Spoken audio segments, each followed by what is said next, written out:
Welcome to a brand new year. Now, this is a little different of a CX Pulse check because instead of checking in with the co-host about what's happening, I want to check in with you. Now, this is the beginning of the year. That means that it's time to both reflect on what happened and make sure that we are well prepared and set up for a successful year ahead. So today I want us to take a minute to slow down because 2026 is already off to a rapid start. AI is transforming how we interact with each other and with our work. Budgets are, let's say, tight. Expectations are higher, and customers are still not always sure who to trust. So today I would like you to slow down for a minute and ask 5 strategic questions to help you get into this new year as the leader you are destined to be. Now, customer experience is part of the equation. It is certainly part of the strategy, but we have to lead from that strategic vision. So the first question I have for you today, where are we creating value? And where might it just be noise? Now, this is a challenging question by design. I talk to a lot of customer experience leaders every day. And if you really dig into why are you doing that, sometimes that's harder to answer than we would like to admit. Now, are we actually measuring what matters? Are we actually reporting in a way that executives, leaders, our colleagues can understand why this is part of the business? When we are implementing things like AI or automation, are we actually helping, or is it just adding complexity? Customers are overwhelmed with surveys, with messaging, with everything that we throw into their inbox. Is all of that necessary for a seamless, proactive, intentional customer experience? So ask yourself, where are we adding value? And where might we add more value by simplifying, by streamlining, by even taking something away? So this month, ask yourself, can you find one touch point, tool, measurement that maybe you can either eliminate or limit so that we can actually deliver more strategic value for our customers and our organization? All right, question 2. You ready? How will we balance automation with empathy? This is an incredibly important question in the year we are in right now. We have seen the dramatic impacts that AI has taken on not only our industry, but the world in general. So yes, AI is absolutely amazing and efficient. It can help us do things like speed up how we communicate with customers and personalize communications at scale. But customers really tell us that they are craving feeling heard and understood. So all the automation in the world might not be doing that if it's not designed with that intentionality. So really look for how can you actually balance the nuance and the emotions and the empathy that customers need and the automation and AI that can help us do that at scale. Look for places in your journey where automation maybe isn't delivering with the empathy that we expect it to, and then ask to make those changes. We cannot set it and forget it when it comes to AI. We have to continually pilot and test and help it evolve. Because if not, the first time you use it, it might be amazing and mind-blowing. The 300th time, it might be telling itself stories that you never wrote.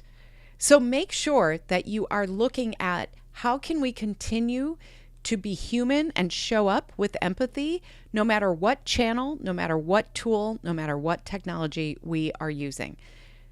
Are the experiences fast? Are they respectful? Are they consistent? Are they seamless?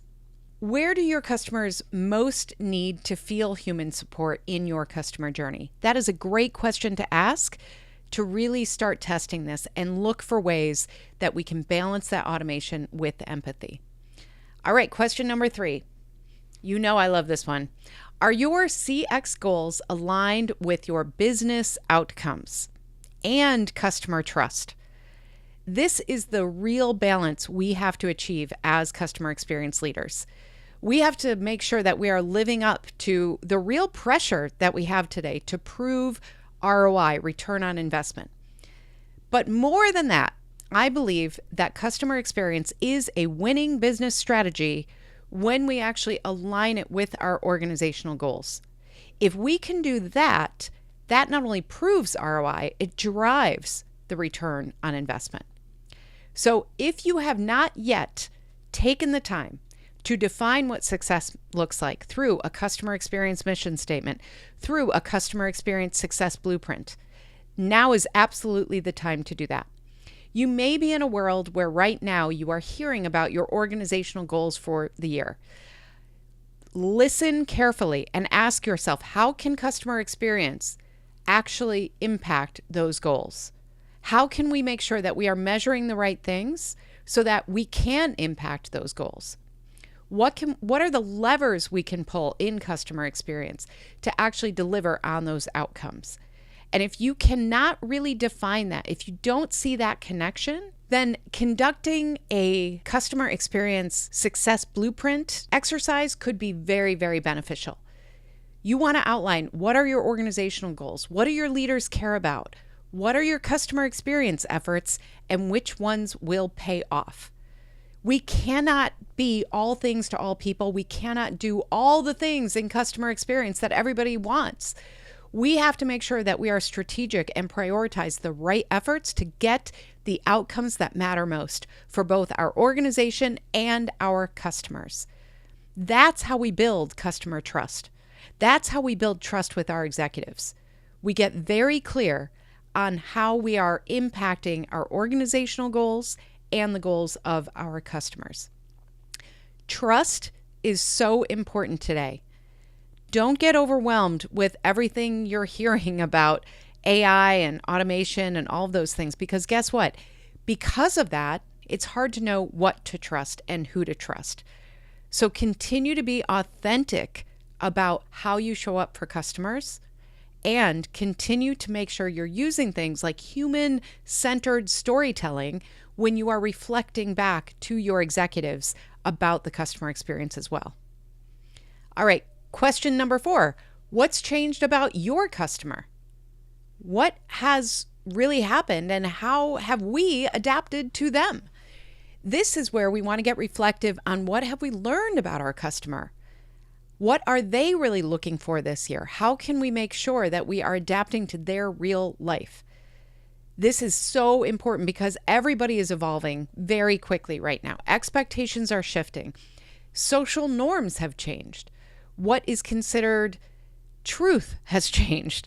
So we need to make sure that we are really clear on the current understanding of our customers' mindset, their pain points, their goals. We can't rely on journey maps from 3 years ago. We have to make sure that we are always checking in with our customers in whatever ways we can. Now, surveys still have a place, but so do analytics. So do behavioral outcomes. So do observations.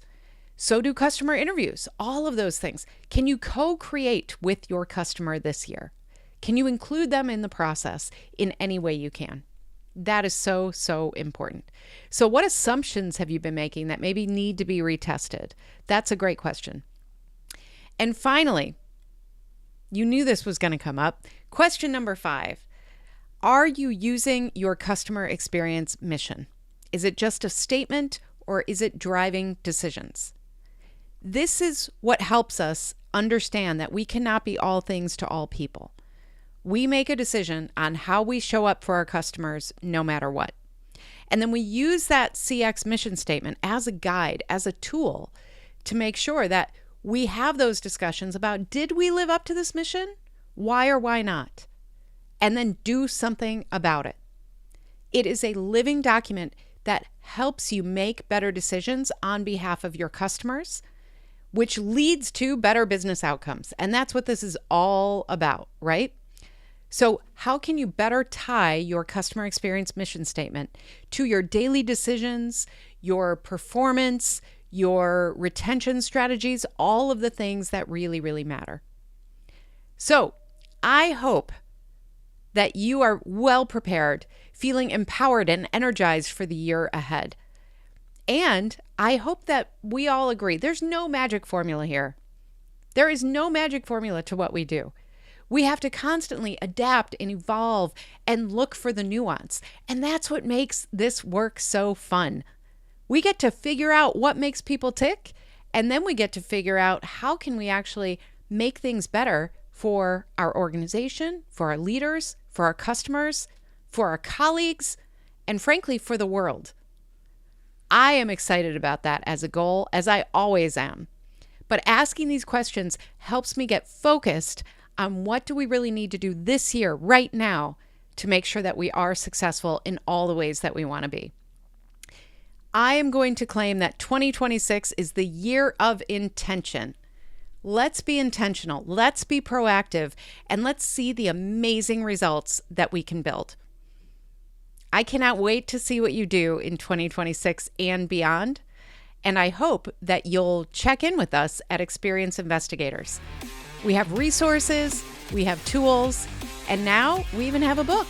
So check out experienceiseverythingbook.com to pre-order your own. Good luck with everything. Keep me posted on how you're doing. And don't forget, we are cheering you on. See you next time.